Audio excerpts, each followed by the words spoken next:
Hello everyone, study with us में आपका एक बार फिर से स्वागत है। और आज हम जनरल अवेयरनेस की जो है 21वीं वीडियो डिस्कस करने वाले हैं। तो ये वीडियो जो है सुपर इंपॉर्टेंट है अगर आप लोग तैयारी कर रहे हैं आरआरसी ग्रुप डी की, एसएससी, सीजीएल, सीएचएसएल, एमटीएस या फिर यूपी पेट, यूपी ट्रिपल एससी, ठीक है, यूपी पीसीएस, बीपीएससी या फिर यूपी बीएड की। इन सभी एग्ज़ाम्स के लिए जो है हमारी वीडियो सुपर इंपॉर्टेंट है। तो ये 21वीं वीडियो है। 20 वीडियो जो है ऑलरेडी अपलोड की जा चुकी है। लिंक जो है वो डिस्क्रिप्शन में दे दिया गया है, जहां पर आप क्लिक करके हमारी पहले की सभी वीडियोस को देख सकते हैं। वीडियो पसंद आए तो लाइक ज़रूर करें और चैनल को सब्सक्राइब नहीं किया तो ज़रूर कर लें, ताकि ऐसी ही वीडियो की अपडेट्स आपको मिलते रहे। तो चलिए शुरू करते हैं आज का वीडियो। और पहला क्वेश्चन जो है आज का वो है, प्लासी का युद्ध कब हुआ था। ठीक है, ये बाई लैंग्वेज लिखा हुआ है, आप देख सकते हैं, हिंदी और इंग्लिश दोनों में है। तो प्लासी के युद्ध की अगर मैं बात करूं तो ये युद्ध जो हुआ था वो हुआ था 23 जून 1757 में। ठीक है, 23 जून 1757 में हुआ था।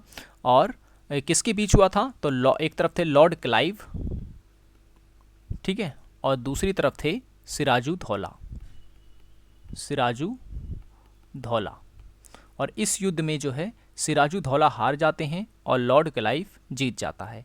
क्योंकि होता यह है कि सिराजू धौला का जो सेनापति होता है, जिसका नाम था मीर जाफ़र, वो जो है इन्हें धोखा दे जाता है। ठीक है, तो मीर जाफ़र के कारण जो है सिराजू धौला हार जाते हैं। और अगर आपसे पूछे, यहाँ से क्वेश्चन बन जाता है कि ब्लैक होल, ठीक है ना, ब्लैक होल की घटना जो है वो किससे संबंधित है, तो ब्लैक होल की घटना संबंधित है सिराजू धौला से। ठीक है, कि कुछ लोगों को जो है एक तहखाने में बंद कर दिया था सिराजू धौला ने, जहां उनकी मृत्यु हो गई थी दम घुटने के कारण। तो इसी घटना को ब्लैक होल की घटना के नाम से जाना जाता है। और ये जुड़ा है किससे, सिराजू धौला से। डेट आपसे अगर पूछ ले तो आपको याद रखनी है 20 से 21 जून 1756 की ये घटना है। ठीक है, तो कई बार जो है इसका क्वेश्चन पूछा गया है। और एक चीज़ और याद रखना है, मीर जाफ़र जो था पहले तो लॉर्ड क्लाइव का काफ़ी अनुयायी बना रहा, लेकिन बाद में जो है वो लॉर्ड क्लाइव का विरोध में भी आ जाता है। और इसी कारण मीर जाफ़र ने लॉर्ड क्लाइव को जो है गीदड़ कहा है। ठीक है ना, गीदड़, ये चीज़ याद रखना है। नेक्स्ट क्वेश्चन है, भारत में प्रथम रेलवे लाइन किस गवर्नर द्वारा बिछाई गई थी। ठीक है, यहाँ दिखाई लिखा हुआ है, बिछाई होगा। ठीक है, भारत में प्रथम रेल लाइन किस गवर्नर द्वारा बिछाई गई थी। तो इस सवाल का जो सही आंसर हो जाएगा वो हो जाएगा लॉर्ड डलहौजी के द्वारा। ठीक है, लॉर्ड डलहौजी के द्वारा। ठीक है, लॉर्ड डलहौजी ने ही जो है भारत में पहली बार रेल लाइन बिछाई थी। डाक सेवा जो है वो भी लॉर्ड डलहौजी ने ही शुरू की थी। तार वाली जो सेवा होती है वो भी इन्होंने शुरू की थी। बैंकिंग सिस्टम जो है वो भी इन्होंने ही भारत में शुरू किया था। इतना सब कार्य करने के कारण जो है कार्ल मार्क्स जो हैं, ठीक है, कार्ल मार्क्स ने इन्हें जो है आधुनिक युग का अग्रदूत कहा है। आधुनिक युग का अग्रदूत। ठीक है, ये क्वेश्चन पूछा जा सकता है कि लॉर्ड डलहौजी को जो है आधुनिक युग का अग्रदूत किसने कहा है, तो कहा है कार्ल मार्क्स ने। ठीक है, और थोड़ा रेल के बारे में भी हम यहाँ जान लेते हैं। पहली रेल जो है वो भारत में चली थी 13 अप्रैल, याद रखना डेट दो मिलती है, 13 और 16। तो यहाँ पर मैंने 13 लिखवा दे रहा हूँ आपको। 13 अप्रैल 1953 में पहली रेल चली थी। और कहाँ पर चली थी भारत में, तो याद रखना है आपको, मुंबई से लेकर के ठाणे तक चली थी। ठीक है, मुंबई से ठाणे तक चली थी कुल। और जो इंजन इस्तेमाल किया गया था उसका नाम था ब्लैक ब्यूटी, और एक और इंजन था जिसका नाम था सुल्तान। ठीक है, ये इंजन इस्तेमाल किया गया था पहली बार। नेक्स्ट क्वेश्चन है, भारत का पहला समाचार पत्र कौन सा था। ठीक है, पहला समाचार पत्र कौन सा था। तो भारत का जो पहला समाचार पत्र था वो था Bengal gazette, the Bengal gazette. ठीक है, किसने शुरू किया था ये अखबार पहली बार, तो उसका नाम भी आपको याद रखना है, जेम्स हिक्की ने। जेम्स हिक्की ने। ठीक है, अगर आपसे पूछ लें यहाँ पर कि अच्छा हाँ, समाचार पत्रों का मुक्तिदाता किसे कहा जाता है? समाचार पत्रों का मुक्तिदाता, जिसने जो है समाचार पर जो है प्रतिबंध लगाए थे। ठीक है, समाचार पर प्रतिबंध लगाए थे और फिर एक गवर्नर थे जिन्होंने जो है उन सभी प्रतिबंधों को ख़त्म कर दिया था। तो इसी कारण उन्हें जो है समाचार पत्रों का मुक्तिदाता कहा जाता है। ठीक है, तो कौन थे वो जिन्हें समाचार पत्रों का मुक्तिदाता कहा जाता है?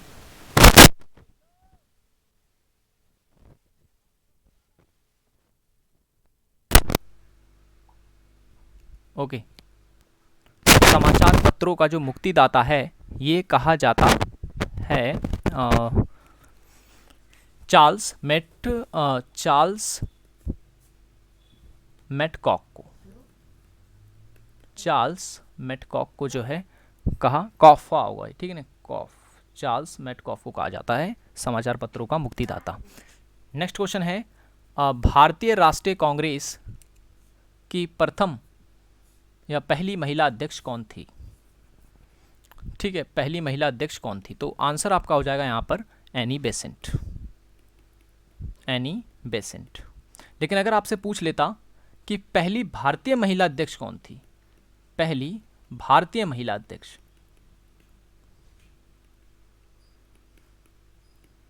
तो आपका यहां पर आंसर हो जाता सरोजनी नायडू। ठीक है, सरोजनी नायडू हो जाता फिर यहाँ पे आपका आंसर। ठीक है, और अगर आपसे पूछ लेता कि भारतीय राष्ट्रीय कांग्रेस की स्थापना कब हुई थी, तो 1885 में A.O. ह्यूम्स के द्वारा। ठीक है, A.O. ह्यूम्स के द्वारा जो है इसकी स्थापना की गई थी। और इसके पहले अध्यक्ष कौन बने थे? व्योमेश चंद्र बनर्जी। ठीक है, व्योमेश चंद्र बनर्जी। नेक्स्ट क्वेश्चन है, मदर ऑफ इंडियन रेवोल्यूशन किसे कहा जाता है?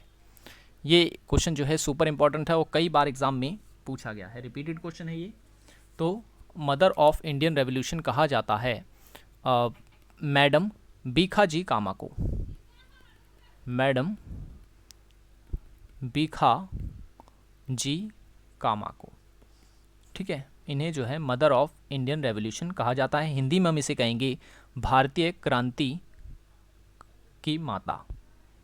ठीक है, और भीखाजी कामा जो थी, इन्होंने एक समाचार पत्र शुरू किया था जिसका नाम था वंदे मातरम। वंदे मातरम कहाँ पर? तो लंदन में शुरू किया था ये, लंदन में। ठीक है ना।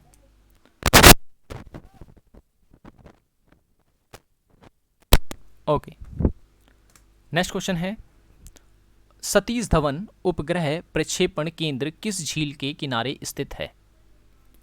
किस झील के किनारे स्थित है? तो मैं बता दूं, ये जो सतीश धवन उपग्रह प्रक्षेपण केंद्र है, ये इसरो का ही एक अंग है। ठीक है, इसरो का ही एक अंग है। और ये जो स्थित है, ये है पुलिकट झील के वहाँ पर। पुलिकट झील जो है उसके किनारे स्थित है ये। पुलिकट झील में है एक द्वीप जिसे हम कहते हैं हरिकोटा द्वीप। हरिकोटा द्वीप, हरिकोटा द्वीप यहाँ पर है। अगर आपसे पूछ ले सतीश धवन उपग्रह प्रक्षेपण केंद्र की स्थापना कब हुई थी, तो 1 अक्टूबर 1971। इसरो का बहुत पूछा जाता है, इंडियन रिसर्च स्पेस ऑर्गेनाइजेशन, इसकी स्थापना कब हुई थी, तो याद रखना आपको 15 अगस्त 1969 में, यानी 1969 में। ठीक है, 15 अगस्त 1969 में इसरो की स्थापना हुई थी। नेक्स्ट क्वेश्चन है, किस प्रकार की चट्टानों में खनिज की अधिकता पाई जाती है? ठीक है, खनिज की अधिकता पाई जाती है, तो खनिज की अधिकता पाई जाती है धारवाड़ की चट्टानों में। ठीक है, धारवाड़ की चट्टानों में जो है खनिज की अधिकता पाई जाती है। अगर आपसे पूछ ले किस प्रकार की चट्टानों में जीवाश्म मिलते हैं, जीवाश्म मिलते हैं, तो जीवाश्म जो है ये मिलते हैं गोंडवाना की चट्टानों में। गोंडवाना क्रम की जो चट्टानें होती हैं उसमें जो है जीवाश्म पाए जाते हैं। नेक्स्ट क्वेश्चन है, देश का पहला प्राइवेट बायोडाइवर्सिटी पार्क कहाँ खोला गया था? ठीक है, प्राइवेट पूछ रहे हैं यहाँ पर, प्राइवेट बायोडाइवर्सिटी पार्क कहाँ खोला गया था? तो इस क्वेश्चन का जो सही आंसर हो जाएगा वो हो जाएगा कोयम्बटूर। ठीक है, कोयम्बटूर में खोला गया था। कोयम्बटूर में अगर पूछ ले कहाँ पर, तो याद रखना है अन्नाईकुटी में, अन्नाईकुटी में जो है खोला गया था।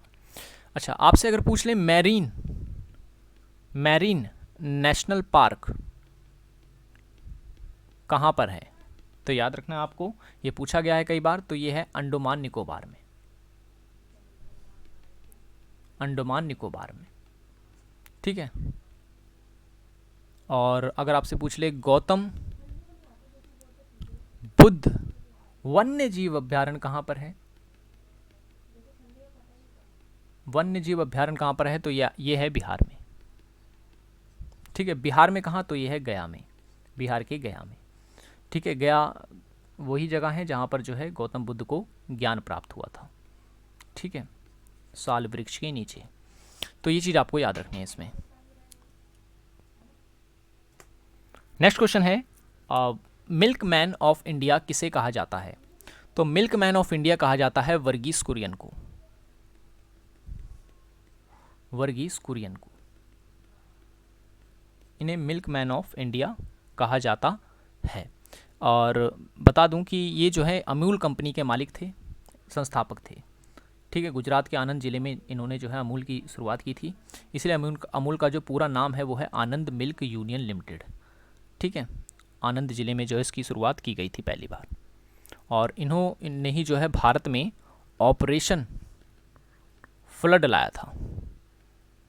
ठीक है ना, कई बार क्वेश्चन पूछ लिया जाता है कि ऑपरेशन फ्लड का संबंध किससे है, तो यह है दूध उत्पादन से। ठीक है, दूध उत्पादन से। इसे श्वेत क्रांति भी कहते हैं। ठीक है, श्वेत क्रांति का जनक भी कहा जाता है वर्गीस कुरियन को, ये चीज़ आपको याद रखनी है। नेक्स्ट क्वेश्चन है, मैती आंदोलन की शुरुआत किसके द्वारा की गई थी? ठीक है, मैती आंदोलन की शुरुआत किसके द्वारा की गई थी? तो मैती आंदोलन जो है ये सन 1994 में शुरू हुआ था। कहाँ पर शुरू हुआ था, किस राज्य में? तो ये हुआ था उत्तराखंड में। ठीक है, उत्तराखंड में। उत्तराखंड में कहाँ? तो चमोली में। किसने शुरू किया था इसका नेतृत्व किसने किया था इस आंदोलन का, या किसने प्रारंभ किया था? तो आपका आंसर हो कल्याण सिंह रावत, कल्याण सिंह रावत ने। ठीक है, और कहा जाता है ये आंदोलन जो है, इस आंदोलन में क्या किया गया था, हुआ ये था कि जो आपने देखा होगा विवाह जब होता है तो विवाह में एक प्रथा होती है जूते को छुपाने की। ठीक है, तो उस विवाह में जो जूते छुपाते हैं, तो फिर जब जूते दिए जाते हैं तो कुछ पैसे वगैरह दिए जाते हैं। ठीक है ना, इस प्रथा में तो कल्याण सिंह रावत ने जो पैसे देने की प्रथा थी ना, उसको ख़त्म करके वहाँ पर ये शुरू कर दिया था कि जो लड़का होगा वो लड़की के घर पर जो है एक पेड़ लगाएगा। ठीक है, एक पेड़ लगाएगा जूते जो है वापस लेने के लिए। ठीक है, तो ये प्रथा जो है शुरू की थी किसने? कल्याण सिंह रावत ने। इससे काफ़ी प्रसिद्ध हुए थे विश्व स्तर पर, और कहा जाता है कि उस समय मैक्सिको का जो पीएम थी जिसका नाम था फ्लोरा डोनाल्ड, ये मैक्सिको से भारत आई थी मिलने के लिए, किससे? कल्याण सिंह रावत से। ठीक है, ये इतने प्रसिद्ध हो गए थे कल्याण सिंह रावत। तो आजकल मैं बता दूं ये जो आंदोलन है ये ना सिर्फ भारत में अपितु कई देशों में फैला। ठीक है, आप देखेंगे ब्रिटेन, थाईलैंड, मैक्सिको, अमेरिका, वहाँ सब भी जो है आज ये प्रथा प्रचलित है। तो ये पहल जो थी ये थी कल्याण सिंह रावत की पहल। ठीक है, तो ये चीज़ आपको याद रखनी है। नेक्स्ट क्वेश्चन है, पर्यावरण शिक्षा नीति की शुरुआत किसने की थी? तो पर्यावरण शिक्षा नीति की शुरुआत जो की थी वो की थी मधु भटनागर ने। ठीक है, मधु भटनागर ने। विश्व आर्द्र भूमि दिवस कब मनाया जाता है? तो विश्व आर्द्र भूमि दिवस की हम बात कर रहे हैं तो ये मनाया जाता है 2 फरवरी को। ठीक है, चलिए कमेंट में आप मुझे बताएंगे कि विश्व जल दिवस कब मनाया जाता है, पृथ्वी दिवस कब मनाया जाता है। ठीक है, विश्व जल दिवस, पृथ्वी दिवस और ओजोन दिवस, ओजोन दिवस। ठीक है, और उसके जल दिवस, पृथ्वी दिवस, ओजोन दिवस और ठीक है, ये तीनों दिवस कब मनाए जाते हैं ये आपको मुझे कमेंट में बताना है। ठीक है, कमेंट में बताना है और कोशिश ये करें कि आप लोग इसकी इस साल की थीम भी कमेंट में बताएं।